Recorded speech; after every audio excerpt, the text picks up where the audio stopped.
다 같이 사도신경으로 신앙 고백 드리겠습니다. 전능하사 천지를 만드신 하나님 아버지를 내가 믿사오며 그 외아들 우리 주 예수 그리스도를 믿사오니 이는 성령으로 잉태하사 동정녀 마리아에게 나시고 본디오 빌라도에게 고난을 받으사 십자가에 못 박혀 죽으시고 장사한 지 사흘 만에 죽은 자 가운데서 다시 살아나시며 하늘에 오르사 전능하신 하나님 우편에 앉아 계시다가 저리로서 산자와 죽은 자를 심판하러 오시리라. 성령을 믿사오며 거룩한 공예와 성도가 서로 교통하는 것과 죄를 사하여 주시는 것과 몸이 다시 사는 것과 영원히 사는 것을 믿사옵나이다. 아멘. 오늘 우리에게 주신 하나님의 말씀은 시편 100편 1절부터 5절까지 말씀입니다. 시편 100편 1절에서 5절까지의 말씀, 제가 가진 성경은 구약성경 874페이지에 있습니다. 시편 100편 1절에서 5절까지의 말씀, 구약 874페이지에 있습니다. 제가 읽어 드리겠습니다.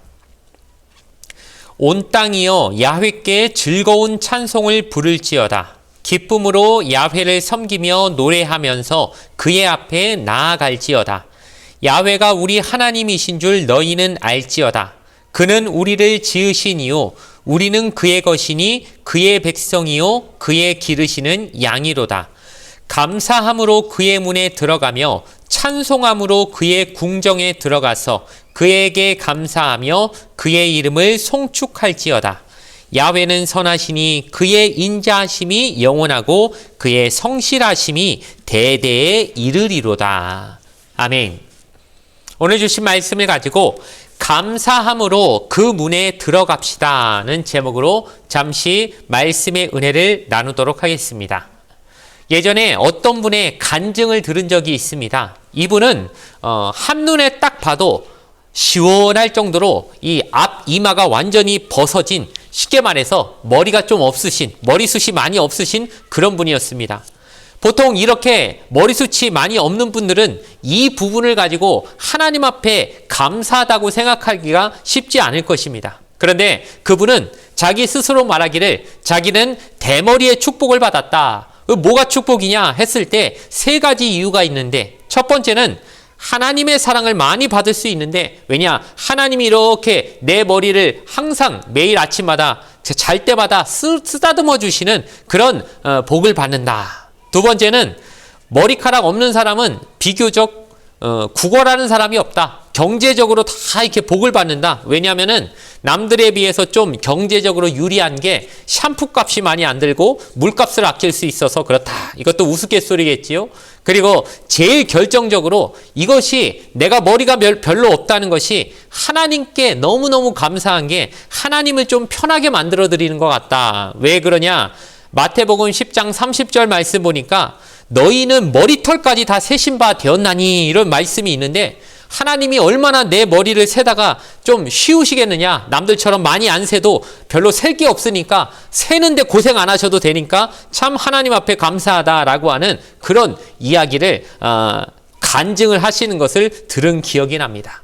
참 별 이상한 감사도 다 있다 싶겠지만 사실 우리가 사는 동안 감사해야 될 것을 찾다 보면은 별로 감사해야 될 게 많이 없다고 느껴질 때가 많지만, 사실 그 가운데서 왜 무엇을 감사해야 되는지를 찾고 그 감사할 것에 대해서 그것을 감사하려고 노력하는 사람에게 감사할 것이 찾아지는 것이지, 그냥 가만히 있으면 세상에 감사할 것 별로 없다는 걸 우리는 너무 많이 느끼며 살아가지 않겠습니까?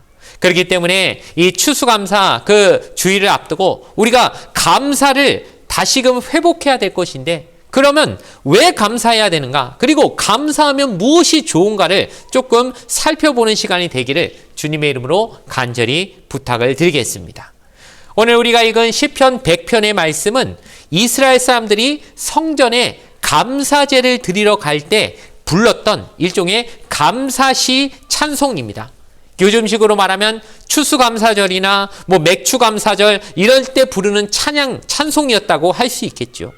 그런데 이 시편은 5절로 되어 있는데 1절부터 3절까지 부르는 사람과 4절과 5절을 부르는 사람이 서로 달랐다고 합니다. 우리가 이거 쓸 때는 그냥 쭉 한 번에 읽으니까 우리 누가 부르는지 잘 모르겠지만 1절부터 3절은 누가 부르느냐? 당시에 예루살렘 성전은 저 높은 산꼭대기에 있었기 때문에 그 성전을 향해 예배를 드리러 제사를 드리러 올라가는 사람들이 부르던 부분이 1절부터 3절까지 말씀이고 이제 4절부터 5절 말씀은 그들이 예배를 드리러 오는 걸 보면서 그 예루살렘 성전에서 그들을 맞이하는 하나님의 제사를 돕던 제사장이나 그 레위인들이 일종의 요즘식으로 말하면 성가대를 구성을 해가지고 그 성문 위에서 사람들을 맞이하면서 불렀던 찬송이 바로 이 1절부터 3절과 4절부터 5절의 내용을 합쳐진 게 오늘 우리가 읽은 시편 100편의 내용이라는 것입니다. 여러분, 감사제를 드리러 이스라엘 사람들이 예루살렘 성전을 향해 올라갈 때 얼마나 많은 사람들이 그 성전을 향해 올라가면서 즐겁게 서로 인사하면서 얘기하면서 기쁨으로 올라갔겠습니까? 요즘도 교회에 오면 우리가 얼마나 예배드리기 전에 서로 반가운 얼굴들 보면 막 인사하고 즐겁지 않습니까? 이거 어떻게 지냈어요? 김 집사님 잘 있었습니까? 박 권사님 평안했습니까? 하면서 이렇게 인사하는 그 모습으로 1절부터 3절까지 여러분 기쁜 마음으로 하나님 찬양하러 가는 그 마음으로 흥분된 마음으로 그 성전을 올라가는 모습을 한번 상상해 보시기 바랍니다. 그리고 이제 그 수많은 사람들이 성전문을 지나가기 전에 성전문 앞에 이르렀을 때 그 성전문을 통과하기 전에 그 상황에서 들려오는 성가대의 찬양이 소리가 들리는데 그것이 무엇입니까? 오늘 우리가 읽은 4절과 5절의 그 가사 내용인데 제가 한번 읽어드리겠습니다. 감사함으로 그의 문에 들어가며 찬송함으로 그의 궁정에 들어가서 그에게 감사하며 그의 이름을 송축할지어다. 이렇게 그들이 찬양을 불렀다는 것이죠. 여러분, 이 찬양대의 찬양 소리를 들으면서 그들이 무엇을 느꼈겠습니까? 그 가사의 내용을 들으면서 이 문을 통과하는 자는 반드시 감사함을 가지고 들어오라. 하나님 앞에 나아갈 때 하나님을 만나러 예배하러 오는 사람은 먼저 감사함으로 그 문에 들어가며 찬송함으로 그의 궁정에 들어가서 그를 감사하고 송축하라고 이렇게 말하는 그 가사 속에서 우리의 마음에는 무엇을 깨닫게 됩니까? 하나님 만나러 갈 때는 감사와 찬양이 있는 마음으로 가야 되는 것이구나 라고 하는 것을 우리가 깨닫게 된다는 것이죠. 여러분, 이 세상에서도 지위가 나보다 높은 사람 만나기가 여간 어렵지 않지 않습니까?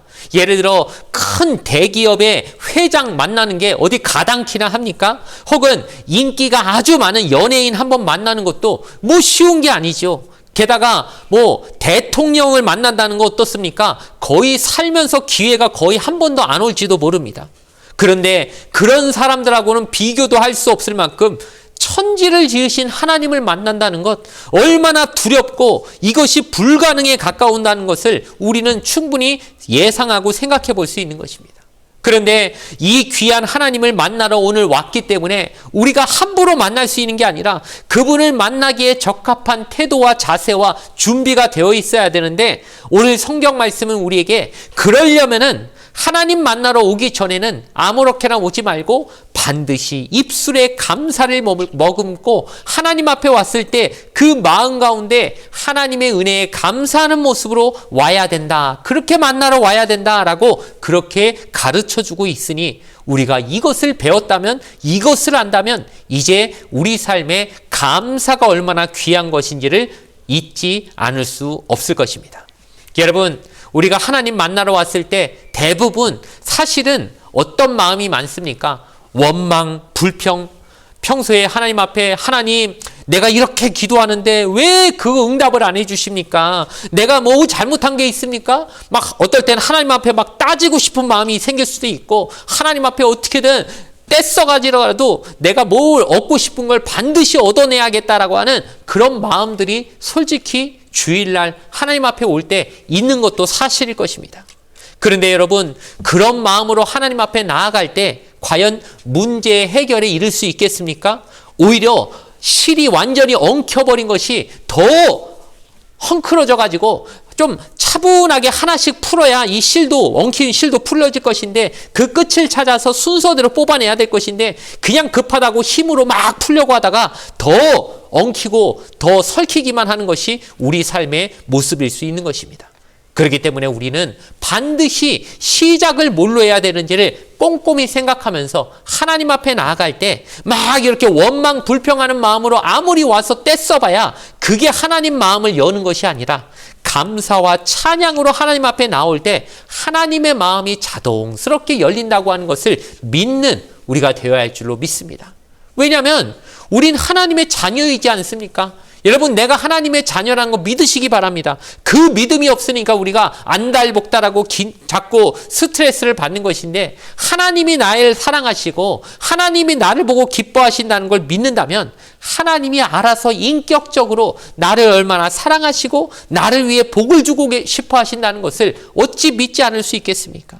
그러니 그런 감사할 수밖에 없는 것이죠. 막 와가지고 그냥 빨리 줘요 빨리 줘요 떼쓰고 그냥 어린아이처럼 갓나라기처럼 그냥 떼만 쓰는 그런 식의 미성숙한 모습으로 하나님 앞에 나와봐야 내가 원하는 걸 그렇게 쉽게 얻을 수 있는 것이 아닙니다. 왜냐하면 하나님은 인격적인 분이시기 때문에 오히려 강제로 어떻게 하나님 앞에 뭘 뜯어내려고 하는 식으로 오기보다는 자연스럽게 그분 앞에 감사함으로, 자녀가 부모한테 감사한다고 생각해 보십시오. 여러분 자녀가 여러분에게 정말 진심으로 감사하는 말과 행동을 할 때 여러분 그냥 뭐 달라고 안 해도 막 주고 싶지 않습니까? 막 그런 마음이 저절로 우러나실 정도로 그런 좋으신 하나님을 우리가 앞에 두고 왜 그냥 못 뺏어서 안달인 것처럼 하나님 앞에 그냥 때만 쓰는 모습으로 나가냐는 것입니다. 먼저 감사하고 먼저 하나님 앞에 진심으로 기뻐하는 모습으로 하나님을 만날 때 하나님이 우리의 모습을 보고 그 모습 가운데 필요를 아시고 하나님이 선하게 해주실 것이라는 것을 믿게 되시길 주님의 이름으로 부탁을 드리겠습니다. 게다가 감사해야 되는 분명한 이유가 있습니다. 왜냐하면은 하나님이 수많은 사람들이 이 땅에 있지만 제일 주목하고 바라보시는 분은 결국 하나님 앞에 진심으로 감사하는 영혼이기 때문입니다. 우리가 잘 아는 누가복음 17장에 10명의 문둥병자들이 주님 앞에 나왔을 때 원래 그 문둥병자는 건강한 사람 옆으로 오면 안 됩니다. 당시 법으로는 그 문둥병자가 가까이 오면 돌로 쳐서 죽여버리는 그런 잔인한 문화가 있었기 때문에 그들은 함부로 예수님 곁에 오면 안 됐지만 어떻게든 예수님을 통해 고침을 받고 싶어가지고 그래야 일상생활로 돌아가서 자신들의 가족들과 함께 다시 생활할 수 있기 때문에 우리를 불쌍히 여겨주세요. 고쳐주세요. 이렇게 부탁하면서 10명이나 되는 문둥병자들이 다가왔는데 예수님이 그들을 보시고 야 너희 마을로 각자의 마을로 가서 제사장에게 몸을 보여줘라. 이렇게 제사장한테 보내시는 이유는 당시에는 문둥병자가 정상인이 됐다는 걸 확인해 주는 사람이 바로 제사장이었기 때문에 제사장이 인정을 해줘야 이제부터는 일반 사람들과 그 피부병에 걸리지 않은 사람들과 동거하며 살 수 있고 그들이 함부로 이 일반 보통 병에 걸리지 않은 사람들이 문둥병자를 보고 돌에 쳐서 죽일 수가 있는 그런 위험성이 있기 때문에 이런 것들을 이제 같이 살 수 있는 허가를 정식으로 받으려면 결국 제사장에게 확인을 받아야 되는 절차들이 있었기 때문입니다. 그런데 이 10명의 문둥병자가 제사장한테 가라니까 가고는 있는데 가는 도중에 어떤 일이 벌어집니까? 그들의 피부가 정상으로 돌아온 것이죠. 얼마나 기쁘겠습니까? 얼마나 놀랍겠습니까? 그러니 이 사람들이 정신이 그냥 멍해져가지고 그냥 다 제사장한테 그냥 뛰어가는 것입니다. 왜? 빨리 제사장한테 몸을 보여줘야 하루라도 한시라도 빨리 내 사랑하는 가족들을 내 아내와 자식들을 만나서 기쁘게 안아주고 그냥 서로 같이 살 수 있게 될 것이기 때문에 제사장을 향해서 막 미친 듯이 뛰어가는 그런 사람들이 10명의 문둥병자들이 있었다는 것이죠. 그런데 그 중에 딱 한 명만 갑자기 정신을 번쩍 차리면서 아니 우리가 이러면 안 되지. 아무리 기쁘고 아무리 병이 나아서 너무 좋아도 순서가 있는 것이지. 아니 우리를 이렇게 고쳐주신 분이 있는데 어떻게 그분을 그냥 무시하고 감사 표시도 안 하고 다시 가서 감사하다는 그 말도 안 하고 그냥 제사장한테 그냥 간다는 게 말이 되냐 하면서 딱 한 명, 그것도 유대인이 아니라 사마리아인이었던 문둥병자 한 명만 주님 앞에 돌아왔다라고 성경이 말하고 있지 않습니까? 그리고 그 사람은 혼자 와가지고 주님 앞에 와서 감사하고 엎드리면서 성경에 보니까 주님 발 앞에 엎드려 감사하고 사례를 했다라고 이렇게 표현이 되어 있습니다. 여러분, 그 문둥병자가 그 오랫동안 그렇게 도망 다니는 생활하면서 모아봐야 돈을 얼마나 모았겠습니까? 그 쥐꼬리만한 돈 조금 모은 것도 너무 감사해서 주님 앞에 이걸 내가 드려서 감사의 표시를 하지 않으면 견딜 수 없을 만큼 감사함을 느꼈기 때문에 주님에게 그 조그만 돈을이라도 드리면서 감사하다고 표현하고 싶었던 그 한 명의 사람을 주님이 보시고 뭐라고 하셨습니까? 내 죄사함을 받았다. 너 하면서 그 주님이 10명이나 되는 사람 중에 유독 한 명 하나님 앞에 감사할 줄 알았던 그 사람에게 집중하시고 주목하시고 그에게 축복하셨던 그 모습을 바라보면서 우리가 하나님 앞에 진짜 관심 받고 싶고 하나님의 주목을 받고 싶고 하나님이 나를 좀 바라봐 주셨으면 좋겠다는 마음이 있다면은 비법은 간단하지 않습니까? 성경에 분명히 나와 있는 이 한 명의 사람, 감사했던 그 한 명의 사람처럼 하나님 앞에 나아가는 그 방법을 꼭 기억하시고 실천하시는 여러분에게 주님의 이름으로 부탁을 드리겠습니다. 우리가 사람끼리의 관계에서도 그렇지 않습니까? 내가 뭘 누구한테 줬는데 그 사람이 받는 사람이 영 반응이 시큰둥하고 이거 줘도 그냥 좋은 건지 나쁜 건지 그런 반응을 하면은 주는 사람이 얼마나 마음이 실망스럽습니까? 그리고 나서는 또 주고 싶은 마음이 아예 사라져버리겠죠. 그런데 정말 무언가를 줬을 때 그 주는 사람을 기쁘게 만드는 사람은 어떤 반응을 보일 때입니까? 아, 그거 준 거에 대해서 너무너무 감사하고 너무 이렇게 귀한 걸 왜 주셨냐고 너무너무 감사하다고 정말 잘 쓰겠다고 하는 사람, 아니 그런 사람은 주면서도 너무 좋아가지고 또 주고 싶고 그런 마음이 생기는 것이죠. 아무리 때론 그럴 수 있습니다. 누가 나한테 뭘 줬는데 보니까 집에 너무 많아요. 이거 똑같은 게 2개, 3개 있어요. 그래서 필요 없어요. 당신이나 쓰세요. 나 이거 많아요. 아무리 그래도 그렇게 말하는 게 아니라 감사합니다 일단 하고 나서 보니까 우리 집에 이제 너무 똑같은 게 많이 있어서 나는 안 써도 될 것 같으면 또 누구 필요한 사람한테 줘도 되는 것이지만 일단 누군가 나에게 뭔가 좋은 것을 주는 분이 있다면은 감사할 줄 아는 사람이 진짜 그 주는 사람의 마음을 기쁘게 하는 것이고 그런 사람에게는 어떻습니까? 항상 좋은 것들이 몰리게 돼 있고 머물게 되어 있지 않겠습니까? 그러니 바로 이게 감사의 축복의 원리가 되는 것입니다. 감사할 줄 모르는 사람에게는 좋은 것이 올라다가도 그냥 쓱 통과해가지고 그 사람은 그 복이 머물지 못하고 가버리는데 하나님 앞에 진짜 감사하는 마음을 가진 사람은 하나님의 좋은 것들이 늘 머무는 축복이 그 안에 있게 되더라는 것이죠. 그러니 여러분 하나님 앞에 진정으로 감사하는 인생을 살게 되기를 주님의 이름으로 부탁을 드리겠습니다. 감사는 감사를 부르고 짜증은 짜증을 부른다고 하는 말이 있습니다. 정말 맞는 말인 것 같습니다. 감사 정말 하려고 하다 보면은 처음부터 감사할 것 참 잘 찾아볼 수 없습니다. 그에 반해 짜증날 일은 세고 셌지요. 그냥 뭐만 해도 짜증내는 사람은 조그만 것 별것 아닌 거에도 짜증은 그렇게 쉽게 부립니다. 그런데 여러분 한번 바꾸어서 생각해 보시기 바랍니다. 감사라는 것이 훈련이 먼저 돼야 되는 것인데 감사도 그냥 절대 안 나옵니다. 감사는 꼭 훈련이 필요하다는 것을 생각해 보십시오. 어떤 사람이 100명이 있으면 100명의 사람이 똑같은 일을 맞아도 어떤 일은 한 50명은 감사하고 50명은 불평할 일이라고 한번 생각해 보시기 바랍니다. 내가 감사할 수 있는 수준이 한 50명만 감사할 수 있는 일에 내가 감사할 수 있다. 이런 사람이라면 빨리 감사의 수준을 업그레이드 시켜가지고 이제 한 40명 정도 감사할 수 있는 일에 내가 감사할 수 있는 사람이 되려고 노력하고 훈련해야 됩니다. 나중엔 그러다 보면 30명, 20명, 나중엔 100명 중에 겨우 한 명이나 감사할 만한 일에도 감사할 수 있는 감사의 정말 전문가, 감사 전문가가 될 수 있지 않겠습니까? 그럴 때 그 한 명의 문둥병자처럼 주님이 보시고 아무도 감사하지 못하는데 저 사람은 감사해야 하는구나 하면서 주목하고 하나님의 좋은 것들을 넘치도록 주시는 그 일인이 될 수 있다는 것이죠. 우리가 감사라는 것도 그냥 대충 감사하려고 해서 감사할 게 아니라 어떻게 감사할 게 무엇인지를 열심히 찾아내는 훈련을 해야 감사할 게 얼마나 많은지 찾아낼 수 있다라고 어떤 분이 그래서 감사 노트를 썼다고 합니다. 처음에 감사 노트를 쓰니까는 감사할 게 진짜 하나도 없더라는 것이죠. 눈 씻고 찾아봐도 내 삶에 감사할 게 없는데 머리를 쥐어 짜면서 하나하나씩 적어보니까 나중에는 점점 그 노트가 채워져 가면서 아이고 노트가 그냥 나중에는 10권, 20권도 넘어가면서 감사하지 않을 게 없구나 깨닫게 되는 것이 그게 진짜 감사한 일이라고 그렇게 말하게 된 경우를 보게 된 것 같습니다. 여러분 처음부터 그렇게 쉽게 감사가 나오지 않습니다. 감사도 훈련이고 감사도 노력입니다. 나중에 그러다 보면 정말 어떻게 이런 일에까지 감사할 수 있을 것인가 할 정도의 부분에까지 감사할 수 있는 귀한 은혜를 얻게 될 줄 믿습니다.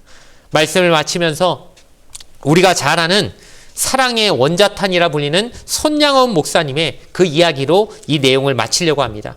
손양원 목사님이 세 아들이 있었는데 그 중에 첫째와 둘째가 당시 우리나라의 그 어떤 이념 전쟁 상황에서 어떤 한 명에 의해서 기독교인이란 이유로 이렇게 죽게 되는 경우가 생겼습니다. 여러분 아들 셋 중에 둘을 하루에 잃었는데 어떻게 이게 감사할 일이겠습니까? 그런데 손양원 목사님은 그 두 명의 아드님을 장례식장에서 장례를 치르면서 하나님 앞에 감사할 것이 10가지나 있다고 하면서 그 10가지에 대한 내용을 하나하나씩 읽으셨다고 합니다. 내용이 기니까 다 읽어드릴 수는 없지만 내용을 보면 나 같은 죄인에게서 순교의 자식이 나오게 해줘서 너무 감사하다. 그리고 제일 귀한 장자와 차자를 하나님 앞에 바치게 돼서 너무 감사하다. 한 아들만 순교해도 감사한데 두 아들이나 순교할 수 있게 해주셔서 감사하다. 예수 믿다가 그냥 죽어도 복인데 하물며 전도하다가 죽게 하셨으니 너무 감사하다. 원래는 미국으로 유학 보내려고 했는데 미국보다 더 좋은 천국으로 보내서 너무 감사하다.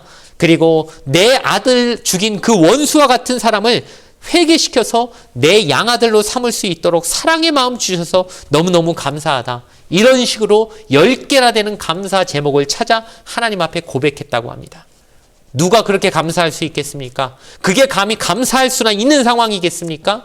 그런데 우리는 환경 때문에 감사하는 게 아니라 하나님의 선하심을 믿기 때문에 그 선하신 하나님이 나에게 해주시는 일이라면 그냥 감사할 일밖에 없다라고 믿으니까 나오는 감사인 줄 믿습니다. 여러분 하나님 앞에서 오늘도 감사할 일을 찾으시고 모든 것이 감사할 일밖에 없다는 것을 그렇게 인정하며 입술로 고백하는 저와 여러분 되어지기를 주님의 이름으로 간절히 축원을 드리겠습니다. 잠시 기도 드리겠습니다. 좋으신 아버지 하나님 감사합니다.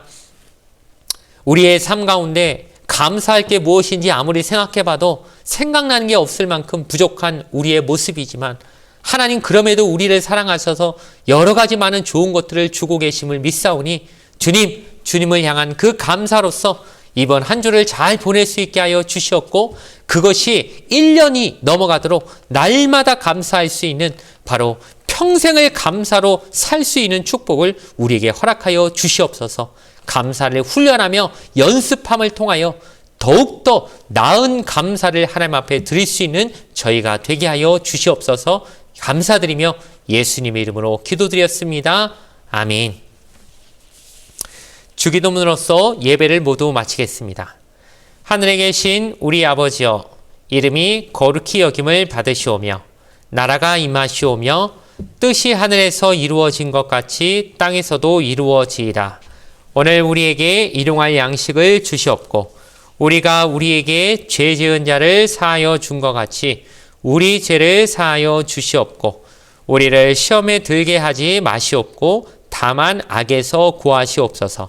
나라와 권세와 영광이 아버지께 영원히 있사옵나이다. 아멘.